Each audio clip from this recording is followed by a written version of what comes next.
Le jour où tout a basculé. Le 27 juin 2019 à 7h du matin. Ce jour-là, il nous a quittés.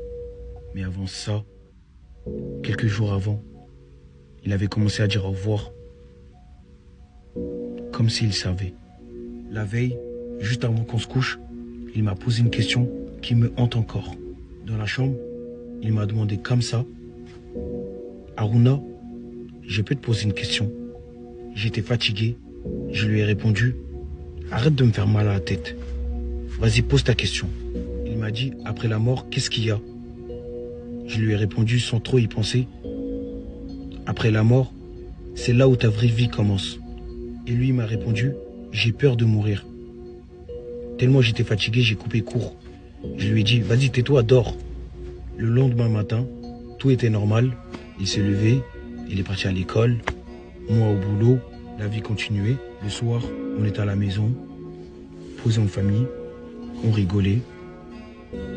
Comme d'habitude, il me taquinait, je le taquinais, et vers 20h, il est parti dans sa chambre. Il s'est isolé. Puis d'un coup, il a crié: maman! J'arrive plus à respirer.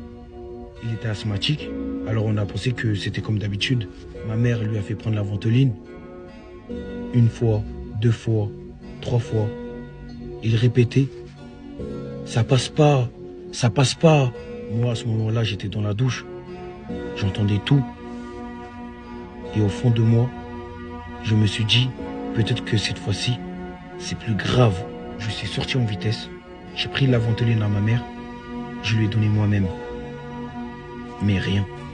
Et puis il m'a regardé.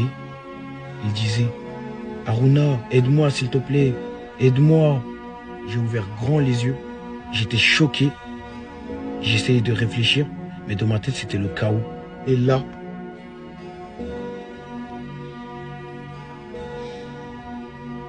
il s'est mis à tomber. Il tenait plus debout. Il disait encore: j'arrive plus à respirer. C'est mort, c'est mort, c'est mort. Et moi, j'ai crié: arrête de dire ça. Je lui mettais des petites claques. Je claquais des doigts. Je lui disais: regarde-moi. Reste avec moi. Mais plus il parlait, plus sa voix baissait. J'ai mis ma main sous son nez. Il n'y avait plus d'air. Mon voisin a débarqué de nulle part. Il a commencé un massage cardiaque. Il n'a pas lâché pendant 45 minutes. Jusqu'à l'arrivée de... Mais au fond de moi, je savais déjà. Les médecins ont pris le relais. Ils l'ont branché. Ils ont tenté tout ce qu'ils pouvaient. Mais à 7h du matin, on nous a annoncé qu'il était parti. Ce jour-là, tout a basculé.